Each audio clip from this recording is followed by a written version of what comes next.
So I'm watching the news tonight, and I'm just absolutely floored and astounded that there is a sit-in going on the floor of the House of Representatives. Representative John Lewis from Georgia.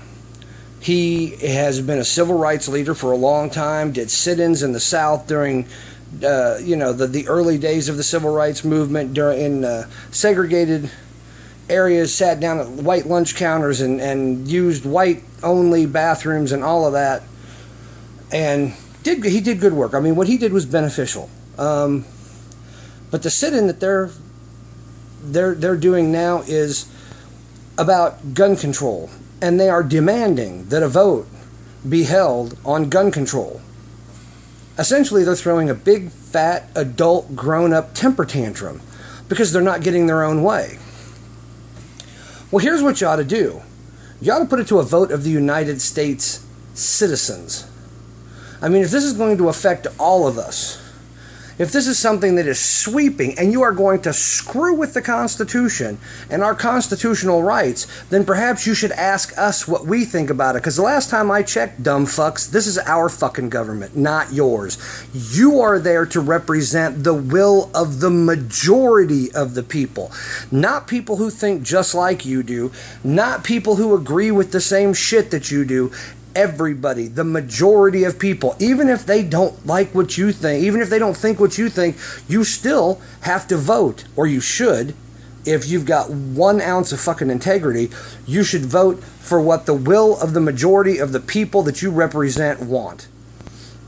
And I don't think that's what's happening here, because the United States has shown that we are sick and tired of gun control. As a matter of fact, not only are we sick and tired of gun control, but we're pushing to do things to expand what we can do with guns, expand access to weapons, expand concealed carry. There are many states that are looking into doing concealed carry that hadn't, thought about it. And, the idea of them thinking about it was so foreign, it would never even cross their mind.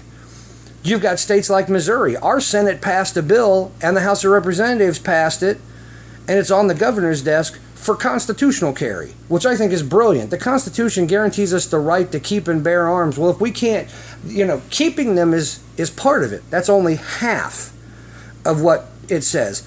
Bearing is the other part, which means we can carry them. Well, you know what? Nobody's going to carry a gun on their hip when they're wearing a big, heavy winter jacket, and I shouldn't have to. The Constitution guarantees me the right that I can carry these guns on me, concealed, open, whatever the fuck I want.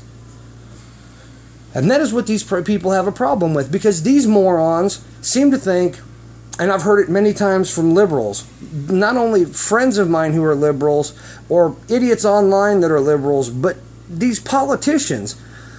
Well, the Constitution is always, it's not a set thing, it's always in flux. No, shithead, it is set. That's the whole fucking point of it. The whole point of the Constitution is so that we have a set bunch of laws, a set bunch of rules, and everything else revolves around those rules. They are not open to interpretation. They wrote them specifically, not vague, so that there was not going to be any gray area. And if there's a hint of gray area just on the edges, they probably never dreamed that there would be a bunch of assholes that want to sell our country out like the liberals seem to want to do. And how about this, dipshit liberals? If you open the door to changing things in the Bill of Rights, like the Second Amendment, well, then that opens the door to fuck with other things, like, the First Amendment. How about we limit the freedom of religion? How about we say that only Christianity and Catholicism is okay, and if you're a Buddhist or a Hindu or Confucianism, I don't even think that's a word, but who gives a shit, or a Muslim or any of these other religions, you got to get the fuck out, or you have to convert. You have to become a Christian, or you have to become a Catholic, one or the other. Those are your options. See, because that's what happens. You can limit shit like that. Once you open the door, this is what happens. How about you limit the freedom of the press? Lord knows the liberals don't want that, because the press is their best friend. If they've got a lie that they want sent out and they want everybody to hear and just get beaten the head with until everybody believes it, it's the liberals, and they do it through the press. The press is their Well, if this was mafia speak, the press is their mouthpiece. Or how about the right to peacefully congregate, to protest? You know, they didn't even peacefully protest in Ferguson or in Baltimore. But the ones that did want to, they genuinely were out there peacefully protesting. What, we just round them up and throw them all in jail. Including all the reverends and all of that were out there praying for peace and you know, all of that. Well, they're still, I don't care what they're out there for. It's not allowed anymore because, hey, the Constitution's always in flux, so we took that away from them. See, this is the slippery slope that you put yourself on. How about we do away with the Sixth Amendment? How about we do away with your right to due process? How about they just throw you in jail without due process? They don't have to tell you why. You don't get a trial. You don't get any of that shit.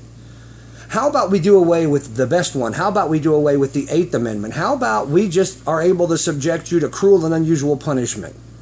And there's no recourse because, hey, the Constitution's always in flux and we decided the Eighth Amendment was stupid, so we just did away with it. Well, that's what they're trying to do with the Second Amendment. If you're going to do it with the Second Amendment, you can do it with all of the amendments. And this is the kind of stupid fucking thinking that the liberals have, and they're too short-sighted and too knee-jerky to realize just what door they're opening. And once you open it, fuckers, you can't close it. And it'll be your fault because you opened it. I don't know, man. This is ridiculous.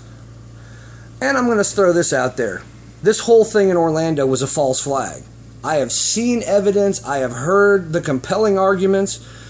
I've seen video that shows people carrying wounded who are bandaged up, but there's no blood. Now I've seen people be shot. I've been shot myself. You bleed. And you bleed a lot. And these fuckers didn't have a drop of blood on them. And they show the layout of what it is. They show this Dunkin' Donuts and this other place. And then there's Pulse Nightclub. And they're not carrying them away from the shooter. They're carrying them towards the club. It's still dark out. The police haven't even stormed it. This is an active shooter scene. And they're carrying the wounded towards the club? I'm going to call fucking bullshit. This has been the thing that liberals have been waiting for. This has been their opportunity to step up and go, well, we need to take away all the guns. It's all the problem with the guns. Guns, guns, guns, guns, guns. Bullshit. That is not the problem. The problem is stupid people. The problem is the Muslim religion that feels like they can kill people because of their lifestyle. That's the problem. If you want to protest something, protest that. Keep it vigilant out there, folks. It's scary. We're living in scary times. Peace.